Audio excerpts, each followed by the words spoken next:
आपसे है संघ और बीजेपी के जो रिश्ते हैं, हम्म। और इस पर बड़े एक गंभीर सा रिश्ता दिखता रहा है आज तक। लेकिन आप क्या वजह मानते हैं कि अब खटास दिखाई देने लगा है, तनाव दिखाई देने लगा है, सार्वजनिक बयानबाजी हो रही है, आर्टिकल लिखे जा रहे हैं, क्या वजह हो सकती है? देखिए, ये कोई एक दिन में नहीं हुआ है।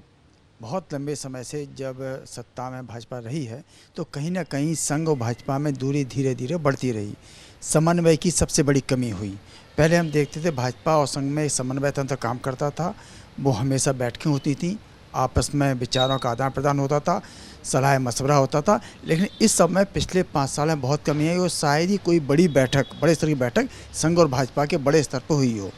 ये पहली बार नहीं हुआ। जब वाजपेयी सरकार थी, पहले जब थी, तब भी संघ और भाजपा में तल्खी बढ़ी थी। इस बार ही वही स्थिति हुई है। क्योंकि इस बार नतीजे भाजपा के दावों और उम्मीदों के विपरीत आए हैं, तो ये खटास बाहर उभरने लगी है। अगर नतीजे बीजेपी की इच्छाओं के, बीजेपी की उम्मीदों अनुपात हुए, तो हो सकता है ये जो कड़वाहट है अभी भी दबी रहती है। कहीं न कहीं संघ का जो कार्यकर्ता है, स्वयंसेवक है या भाजपा कार्यकर्ता है, वो अपने आप को लंबे समय से उपेक्षित महसूस कर रहा था। खासकर कि पार्टी में जब दूसरे दलों के आए नेता आगे आते थे और महत्वपूर्ण पदों को या टिकटों को ले जाते थे, तो ये सब चीज़ें इकट्ठी मिली हैं और जो हार हुई है, तो एकदम एक खदबदाती हुई चीज़ें सामने आई हैं। और ये एक तरह के जो आप कह रहे हैं, बहुत सारे लोग इस समय मुखर होने लगे हैं, तो इसी का परिणाम है। ये कोई नई बात नहीं है। जब भी कोई हार होती है, तो हमेशा इस तरह की चीज़ें उभरने लगती हैं। सबसे पहले राम माधव ने एक आर्टिकल लिखा कि बेइज्जत करने वाला मैंडेट, उसका शीर्षक यही था। उसके बाद संघ प्रमुख का बयान आया, उन्होंने मणिपुर के मुद्दे को उठा दिया, कई तरह के जो गठबंधन हुए उस पर उन्होंने सवाल उठाए। इसको किस रूप में आप देखते हैं? देखिए, भाजपा का जो नेतृत्व है, वो भी संघ का स्वयंसेवक है। तो कई बार जब नेतृत्व के साथ टकराहट होती है, सभी कहते हैं हम भी तो संघ के ही हैं, हम बाहर के कहाँ हैं, हम भी तो वही एजेंडा लागू कर रहे हैं, संघ का एजेंडा है। तो इसमें जो, जबकि संघ जो पितृ संस्था है, जब परिवार में भी जब पितृ संस्था में जो प्रमुख होता है, उसको परिवार के सदस्य ही चैलेंज करते हैं, कहते हैं हम भी उसी परिवार के हिस्सा हैं, तो कहीं न कहीं टकराहट बढ़ती, दूरी बढ़ती है। इसी तरह इस परिवार में भी ये टकराहट पैदा हुई है, जब आपने जो पितृ संस्था को छोड़ करके कहा कि हम भी परिवार हैं, हम ही परिवार हैं, तो ये संकट बढ़ा हुआ है। इसलिए आज जब जो नतीजे आए हैं, जब संघ के ऊपर सवाल उठे हैं कि संघ की ज़रूरत नहीं, इस तरह के बयान जो आए हैं, तो संघ ने भी अपने आप को मुखर और साफ करना शुरू कर दिया कि कौन जिम्मेदार है, कौन जिम्मेदार नहीं, कहाँ कमी थी और कहाँ किसकी कमी थी। एक और सवाल है, ऑर्गेनाइजर में जो लिखा गया, कई सारी बातें उसमें लिख दी गई और गठबंधनों को सवाल खड़ा कर दिया गया। तो ये ऑर्गेनाइजर में जो कुछ लिखा गया है, अब उसके ऊपर एनसीपी ने भी प्रतिक्रिया व्यक्त की। तो ऑर्गेनाइजर जो लिखा है उस पर आपकी क्या प्रतिक्रिया है? देखिए, ऑर्गेनाइजर संघ का मुखपत्र माना जाता है, और जब उसमें कुछ लिखा जाता तो बिना संघ की सहमति के लिखा गया, ऐसा नहीं माना जाता। तो कहीं न कहीं संघ की सहमति उसमें मानी जाती है।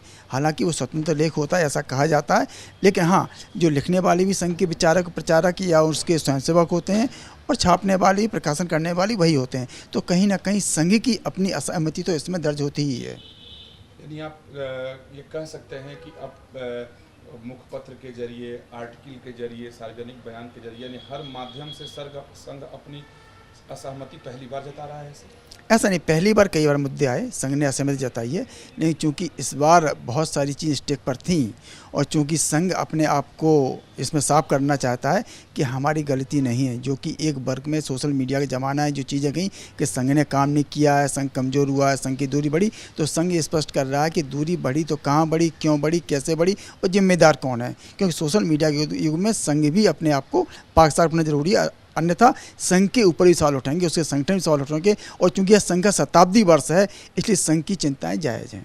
एक अंतिम सवाल कि ऑर्गेनाइजर में लिखा गया है कि संघ को पूरे चुनाव के दरमियान पूछा ही नहीं गया।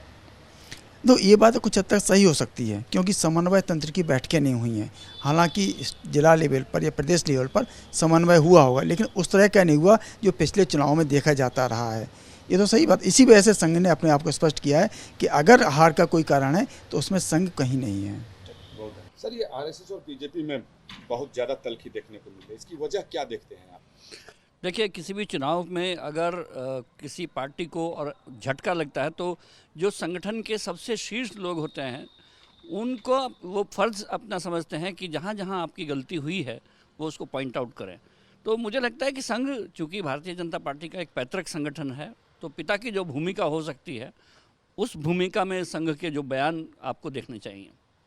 सर, तो इस स्थिति में अगर तो उनको तो सीधे बीजेपी नेताओं से बात करना चाहिए था, सार्वजनिक बयान देने के बजाय, आर्टिकल लिखने के बजाय। मुझे लगता है कि ये पहल भारतीय जनता पार्टी ने पहले की कि सार्वजनिक बयान दिया, और वो भी शीर्ष नेतृत्व ने, कि अब हमें संघ की बैसाखियों की ज़रूरत नहीं रह गई है। ये उन्होंने बयान किस संदर्भ में दिया है, मुझे इस पर हैरत है। लेकिन यदि भारतीय जनता पार्टी के किसी शीर्ष नेता ने ये कह दिया हो कि अब हमें संघ की बैसाखी की ज़रूरत नहीं है, उसके सहारे की आवश्यकता नहीं है, तो संघ ने ऐसा कब कहा था आपसे कि हम आपको सहारा देते हैं? उन्होंने तो कभी नहीं कहा था। चूँकि आपने शुरुआत की, तो जवाब में जो सुनने को मिल रहा है वो संघ कह रहा है। और सर, सवाल उठता है कि जिस तरीके से आर्टिकल आए, फिर संपादकीय आया, फिर मोहन भागवत का बयान आया, तो इसका मतलब है कि अब रिश्ता बहुत खराब हो गया है। नहीं, दरअसल भारतीय जनता पार्टी और संघ के रिश्ते खराब कभी हो नहीं सकते, क्योंकि पिता और पुत्र के रिश्ते जैसे नहीं खराब होते हैं, वैसे ही इन दोनों संगठनों के रिश्ते खराब नहीं हो सकते हैं। संघ एक वैचारिक संगठन है, और इस बात को हमें समझना होगा कि उसका राजनीतिक सीधे कोई कभी हस्तक्षेप नहीं रहा है और न कभी रहेगा। लेकिन जब आप विचारधारा से भटकने का प्रयास करेंगे, जब आप ये कोशिश करेंगे कि विचार आप पार्टी के जो संगठन का विचार है उससे अलग जा रहे हैं, तो संघ बीच में आके ज़रूर उसको मेढ़ लगाएगा, जो आपकी गलत दिशा में बहती धारा है उसको रोकेगा। सर, अगर ये सही रहा तो आगे होने वाले चुनाव में भी बहुत नुकसान बीजेपी को हो जाएगा। मुझे लगता है कि भारतीय जनता पार्टी को थोड़ा सा अपने इस अहंकार को कम करना होगा कि अब संघ पर वो आश्रित नहीं है, क्योंकि आपने भले ही एक अच्छा संगठन खड़ा कर लिया हो जिसमें स्वयंसेवकों की मौजूदगी ना होती हो, आपका बहुत अच्छा डिलीवरी तंत्र बन गया है चुनाव का, लेकिन संघ उसकी एक रीढ़ है। और उसमें जैसे कि जिन देशों में रक्त खरीदा जाता है वहाँ पे रक्त मिलता नहीं है, जिन देशों में रक्तदान होता है वहाँ पर सबसे ज़्यादा रक्त मिल जाता है। तो संघ का कार्यकर्ता जो है वो रक्तदान करने वाला कार्यकर्ता है, वो रक्त खरीदने वाला नहीं, वो कैश पर आधारित कैडर नहीं है।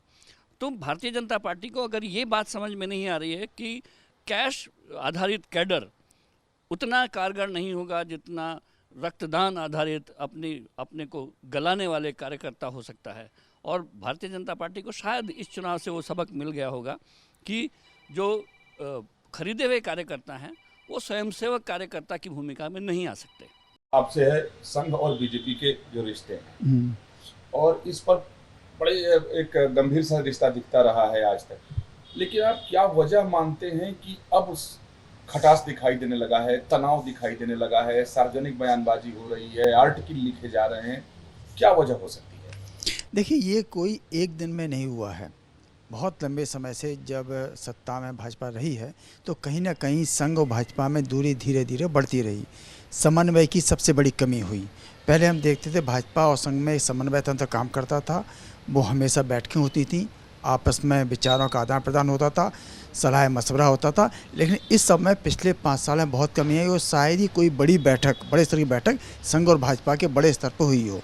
ये पहली बार नहीं हुआ। जब वाजपेयी सरकार थी पहले जब थी, तब भी संघ और भाजपा में तल्खी बढ़ी थी। इस बार ही वही स्थिति हुई है।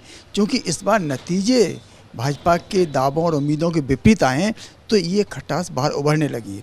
अगर नतीजे बीजेपी की इच्छाओं के, बीजेपी की उम्मीदों अनुपात हुए, तो हो सकता है ये जो कड़वाहट है अभी भी दबी रहती है। कहीं ना कहीं संघ का जो कार्यकर्ता है, स्वयंसेवक है या भाजपा कार्यकर्ता है, वो अपने आप को लंबे समय से उपेक्षित महसूस कर रहा था। खासकर कि पार्टी में जब दूसरे दलों के आए नेता आगे आते थे और महत्वपूर्ण पदों को या टिकटों को ले जाते थे, तो ये सब चीज़ें इकट्ठी मिली हैं और जो हार हुई है तो एकदम एक खदबदाती हुई चीज़ें सामने आई हैं। और ये एक तरह के जो आप कह रहे हैं बहुत सारे लोग इस समय मुखर होने लगे हैं, तो इसी का परिणाम है। ये कोई नई बात नहीं है। जब भी कोई हार होती है तो हमेशा इस तरह की चीज़ें उभरने लगती हैं।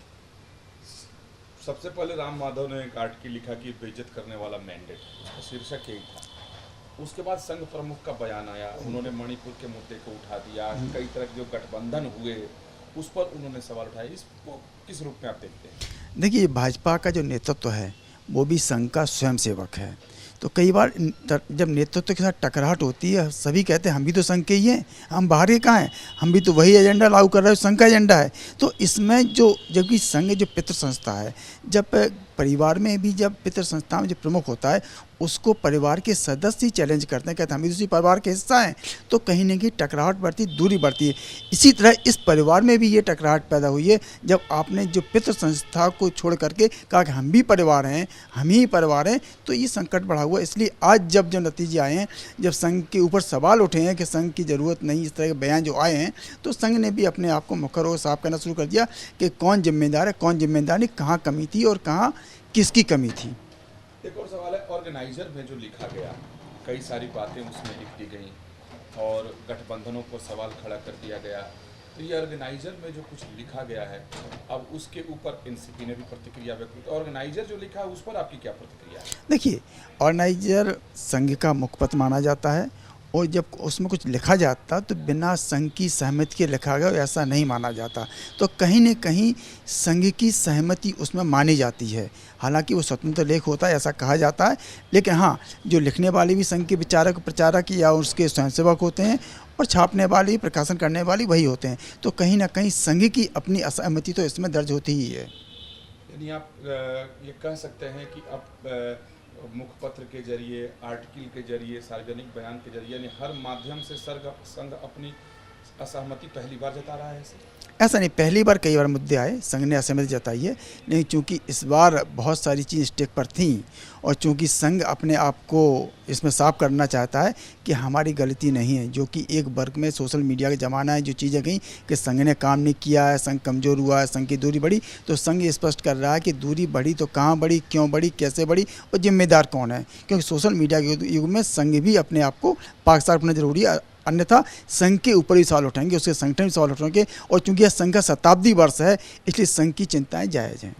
एक अंतिम सवाल कि ऑर्गेनाइजर में लिखा गया है कि संघ को पूरे चुनाव के दरमियान पूछा ही नहीं गया।